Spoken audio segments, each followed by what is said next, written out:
A billionaire spots a little girl holding a baby in the rain, but what she says next is shocking.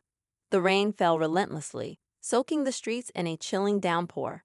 The city was alive, its usual rhythm muffled by the heavy patter of water against pavement and glass. People hurried past, clutching umbrellas and pulling their coats tightly around them, eager to escape the cold. Amid the chaos, a sleek black car rolled to a stop at a red light, its polished exterior glistening under the streetlights. Inside sat a man who had everything money could buy, but tonight, his world was about to shift in ways he could never have imagined. Ethan Cole was a billionaire, the kind of man whose name was synonymous with success. His companies dominated industries, his face often graced the covers of business magazines, and his influence stretched far and wide. Yet despite his wealth and power, Ethan was restless. Something in his life felt incomplete, though he couldn't quite name it.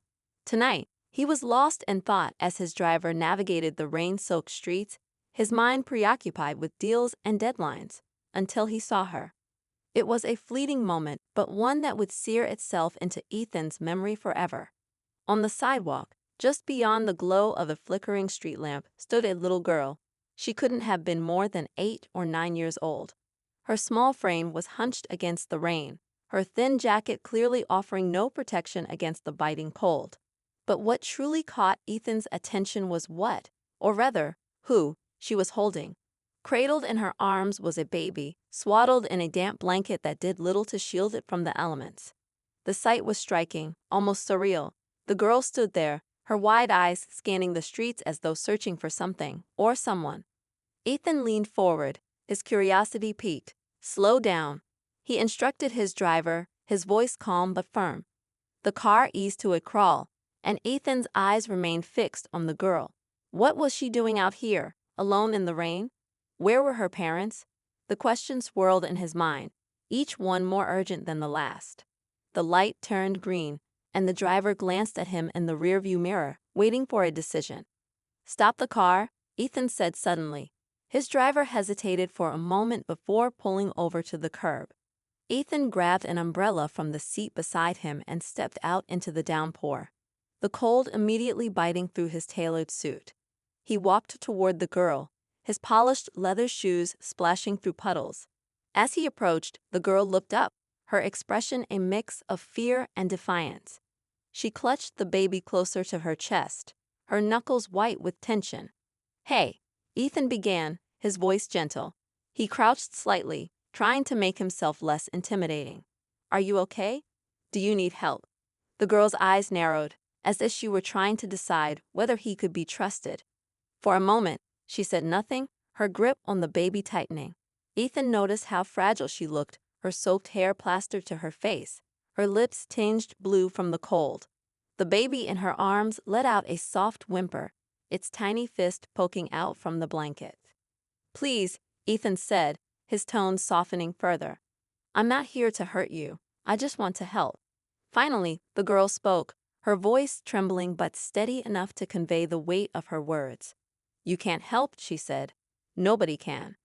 Ethan's heart twisted at the despair in her tone. He took a cautious step closer, holding the umbrella over both of them now. "Why are you out here? Where's your family?" he asked gently.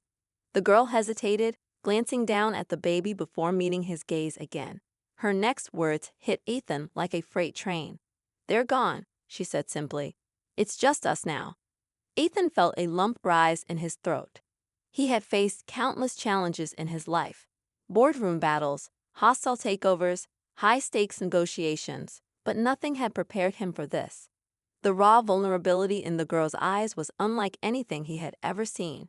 She was a child, forced to carry a burden far too heavy for her small shoulders. And yet, there was a quiet strength in her, a determination that defied her circumstances. "Look," Ethan said after a beat, his mind racing. "You don't have to do this alone. Let me help you. We can get you somewhere warm, get the baby checked out." But the girl shook her head fiercely, cutting him off. "I don't trust people," she said, her voice firm despite its quiver. "They always want something." Ethan was taken aback. Her words were far too wise for someone her age, a bitter truth forged by hardship. He opened his mouth to respond, but she spoke again, her tone sharpening. "Why do you even care?" she asked, her eyes narrowing. "You're rich, aren't you? People like you don't notice kids like us." The accusation stung, not because it wasn't true, but because it was. Ethan had spent his life in a world of luxury, insulated from the harsh realities faced by so many others.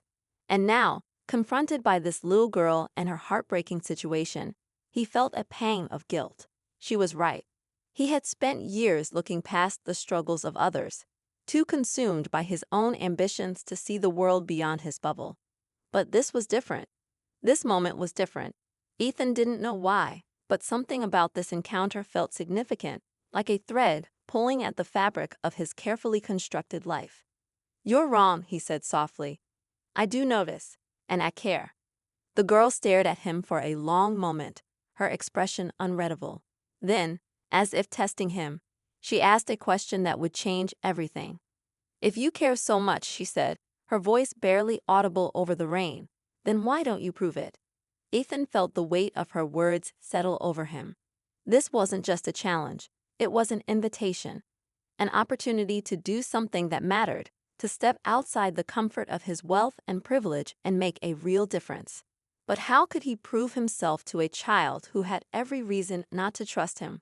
The rain continued to fall, the city around them a blur of lights and shadows. Ethan stood there, holding the umbrella over the girl and the baby, his mind racing with possibilities. He didn't have all the answers, but one thing was clear: he couldn't walk away. Not this time. And so, with the rain pouring down and the weight of an unspoken promise hanging in the air, Ethan made a decision. One that would set him on a path he never expected, with consequences he couldn't yet foresee. Ethan didn't know why he was so invested in this moment. Maybe it was the way the little girl's eyes held a defiance that felt too mature for her age, or maybe it was the vulnerable whimper of the baby in her arms. Whatever the reason, he couldn't just leave her there in the rain. "All right," Ethan said, his voice calm but firm. "I'll prove it. But first, let me get you and the baby out of this weather. You don't have to trust me yet, but at least let me give you a chance to dry off and warm up." The girl hesitated, biting her lip as if weighing her options. Finally, she gave a small nod, her grip on the baby still tight. Ethan motioned toward the car, walking slowly to show her he wasn't trying to rush her. She followed him cautiously, her eyes darting around like she was ready to bolt at any moment. As they slid into the car, the driver looked back, eyebrows raised in silent question. Ethan gave him a brief nod, signaling that everything was fine. The girl sank into the leather seat, her wet clothes leaving dark patches on the upholstery. She seemed both relieved to be out of the rain and deeply uncomfortable being in such a luxurious space. The baby stirred in her arms, its tiny face peeking out from the damp blanket. "What's your name?" Ethan asked gently as the car pulled back onto the road. The girl hesitated again, then finally muttered, "Sophie." "And the baby?" he asked, his voice soft. She looked down at the infant with a tenderness that seemed to melt the icy guard she had been holding up. "This is Max. He's my little brother." Ethan nodded, filing the names away in his mind. "How old is he?" 6 months, she replied, her voice barely above a whisper. Ethan felt a pang in his chest. How had 2 children ended up alone on the streets in a storm like this? He wanted to ask, but he could sense Sophie wasn't ready to share everything yet. Instead, he focused on making her feel safe. "I know a place where we can go," Ethan said after a moment. "It's warm, and they can check on Max to make sure he's okay. You both can eat something too. Does that sound all right?" Sophie glanced at him, suspicion flickering in her eyes again. "Where?" she asked. "It's a shelter I help fund," Ethan explained. "It's for families and kids who need a little extra help.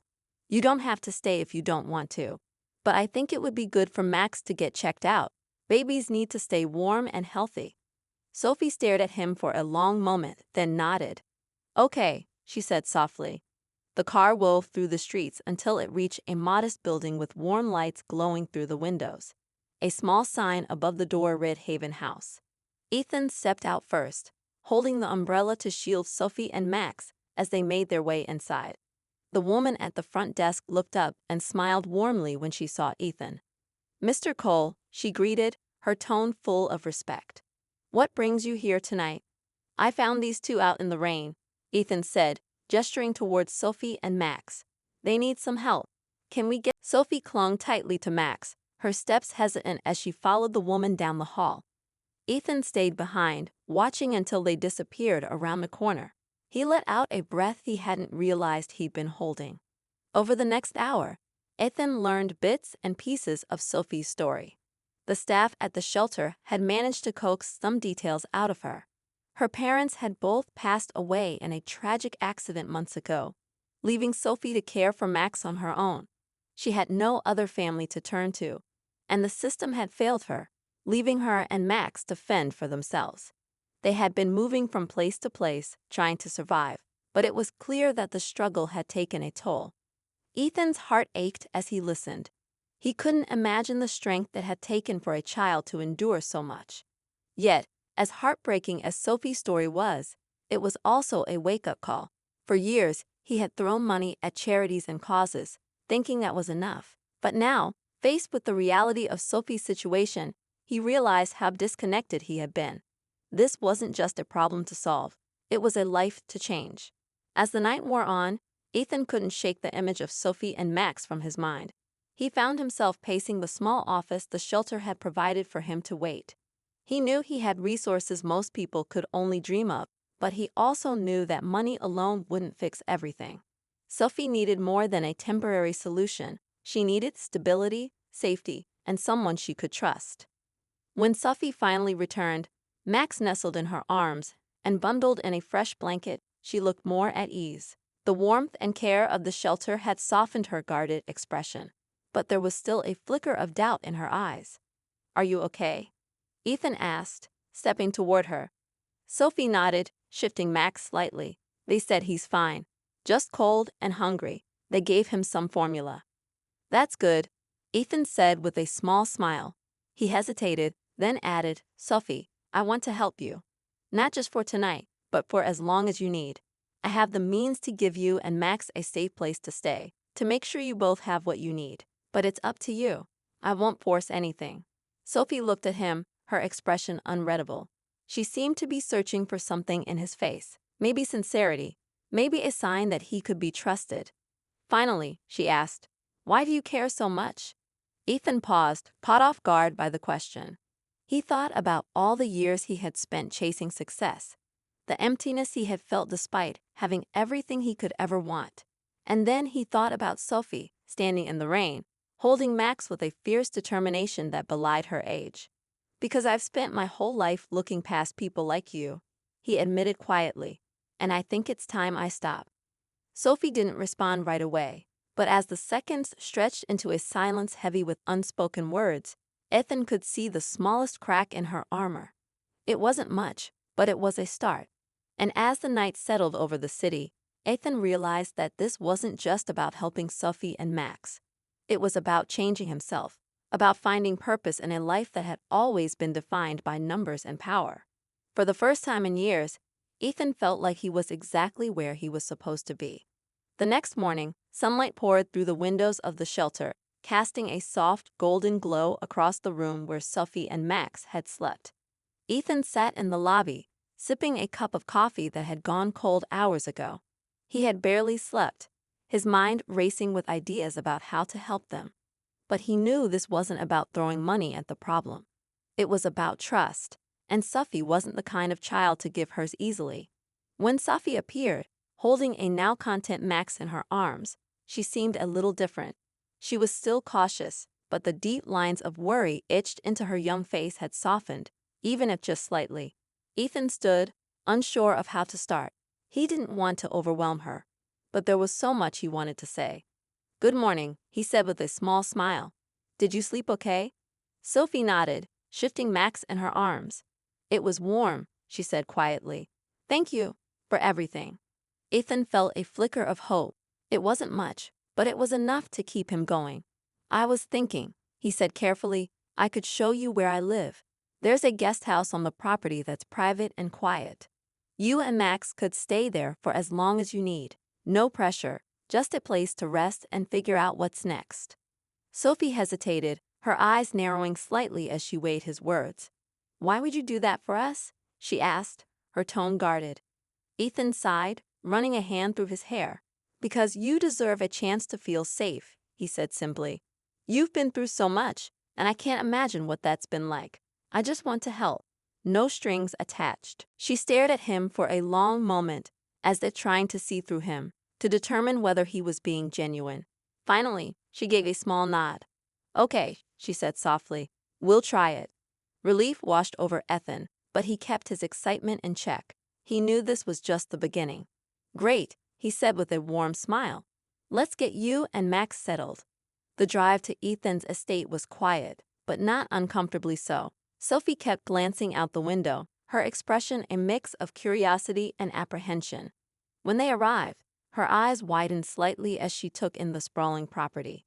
The guest house Ethan had mentioned was cozy and inviting, a stark contrast to the grandeur of the main house. It was fully furnished with a small kitchen, a nursery-like room for Max, and a bedroom for Sophie. "This is for us?" Sophie asked, her voice tinged with disbelief. "It's yours for as long as you need it," Ethan replied. "Take your time settling in. If there's anything you need, just let me know." Over the next few weeks, Sophie began to open up. Slowly, cautiously, she started sharing more about her life. How her parents had always tried their best to give her and Max a good life. How everything had fallen apart so quickly after the accident, and how she had done everything she could to keep Max safe. Ethan listened, never pushing her to say more than she wanted, and he made good on his promise to help without expecting anything in return. He enrolled Sophie in a local school, hired a childcare professional to help with Max when Sophie needed a break, and ensured they had everything they needed. But one day, the stakes were raised in a way Ethan hadn't anticipated. A social worker arrived unannounced, having been tipped off about Sophie and Max's situation. Sophie's fear was immediate and palpable, her protective instincts kicking in as she clutched Max to her chest. "They're not taking Max," she whispered to Ethan, her voice trembling. "I won't let them." Ethan knelt beside her, his tone calm but firm. "Sophie, listen to me. No one is taking Max. I won't let that happen. We'll figure this out together, okay?" The social worker was professional but persistent, explaining that the system required an investigation to ensure the children's well-being. Ethan, with his resources and influence, stepped in immediately, hiring legal counsel and providing evidence of the care Sophie and Max were receiving. He also shared his intent to apply for guardianship, a move that left Sophie stunned. You do that for us?" she asked, her voice barely above a whisper. "Of course," Ethan replied without hesitation. "You're not just some responsibility to me, Sophie. You're family now." The hearing was tense, but Ethan's genuine care and Sophie's fierce determination to protect Max swayed the judge. When the ruling came, granting Ethan temporary guardianship with the possibility of adoption down the line, Sophie broke down in tears, not of sadness, but of overwhelming relief. For the first time in a long time, she felt like she and Max had a future. As the weeks turned into months, the bonds between them deepened. Ethan wasn't just a benefactor anymore. He was a father figure, someone Sophie could rely on. Max thrived under the care and attention he received, his giggles filling the once quiet halls of the guest house. And Sophie, once guarded and suspicious, began to smile more, laugh more, and dream of a life where she didn't have to carry the weight of the world on her small shoulders. One evening, as they sat together in the living room, Sophie looked up at Ethan and said, "You didn't just help us. You saved us." Ethan smiled, his heart full. "You saved me too," he replied. "You reminded me what really matters in life." And as the sun set over the estate, casting a warm glow over everything, it was clear that this wasn't just the end of a story. It was the beginning of a new chapter, a chapter filled with hope, love, and the unshakable bond of a family brought together by fate.